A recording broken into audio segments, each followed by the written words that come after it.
அதிகப்படியான விரைய செலவு கொடுக்கும், மருத்துவ செலவு தரும். தொழிலில் 11ஆம் இடத்தில் ராகு பகவான் இருக்கிறதுனால ஆசை காமிச்சு இந்த மாதிரி ஒரு இன்வெஸ்ட்மெண்ட் பண்ணால் ஜெயிச்சிடலான்ற அவங்க சதுரங்க வேட்டப்படுத்த வர மாதிரி யாராவது ஆலோசனை சொல்லி பணத்தை அதிகமாக லாஸ் ஆகிறதுக்கான வாய்ப்பு இருக்குது. ரொம்ப அமைதியாக, ரொம்ப கால்குலேட்டிவ் ரிஸ்க் எடுக்கணும். சக்திக்கு மீறி கடன் வாங்கினால் அது லாஸ் ஆக போய் முடியறதுக்கான வாய்ப்புகள் உண்டு.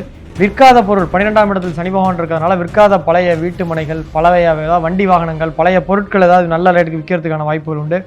வீட்டில் பிள்ளைகளுடன் சின்ன சின்ன மனஸ்தாபம் வரும். 5ஆம் இடத்தில் கேது பகவான் இருப்பதனால சொத்து பிரச்சனைகள் சால்வ் ஆகிறதுக்கான வாய்ப்புகள் உண்டு. பாகப்பிரிவினைகள் ஏற்படும்.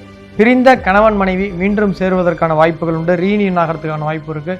கல்யாணம் விவாகரத்தானவர்களுக்கெல்லாம் மீண்டும் மறுதிருமணம் ஏற்படுவதற்கான வாய்ப்புகள் உண்டு. 11ஆம் இடத்தில் ராகு பகவான் இருப்பதால் அதிக நிகழ்ச்சியில் கலந்து கொண்டு மொய் வைக்கக்கூடிய நிலை ஏற்படும். 5ஆம் இடத்தில் கேது பகவானும் அதன் பார்வையாக குரு பகவான் இருப்பதனால இந்த 5இல் இருக்கக்கூடிய கேது குழந்தை இல்லாத மேசராசிக்காரர்களுக்கு குழந்தை பாக்கியத்தை செயற்கை முறை IVF, IUI இது போன்ற செயற்கை முறை கருத்தரிப்புக்கு ரொம்ப சப்போர்ட் பண்ணும்.